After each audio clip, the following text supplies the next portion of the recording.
Well, Bahamas Nurses Union President Muriel Lightbourn is extending condolences to the family of 36-year-old Clanisha Adderley, whose 16-year-old daughter found her body cold and lifeless on the Princess Margaret Hospital's female medical surgical East Ward on November 14th. The grieving family shared heartbreaking details of Adderley's untimely death, accusing hospital nurses of neglect, noting that hospital staff were not even aware the woman who had begged her family to take her to another healthcare facility was dead. While tight-lipped on the matter that is being investigated and the family will be fully apprised once the process is complete, the Nurses Union President says she recognizes the pain they are facing. I know this is not an easy time for them, and considering the circumstances and everything else, you know, the loss of a loved one is not an easy pill to swallow, and then particularly the loss of a mother is would be devastating. And so I want to extend my condolences to them.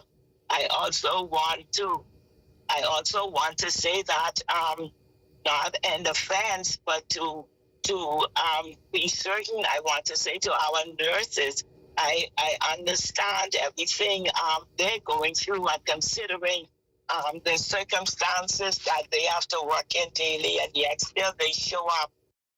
Nurses have faced major public criticism since the family came forward, lamenting the treatment of Adderley, who had been hospitalized from November 1st. Lightbourn says she hopes the family can at least find comfort in God, but she also urges nurses to continue to do their best. When you have, as a nurse, when you have a client die, regardless of the situation, that is a loss for that nurse as well. For the nurses on that ward, they suffer a loss as well. They go through that grief, they go through that mourning.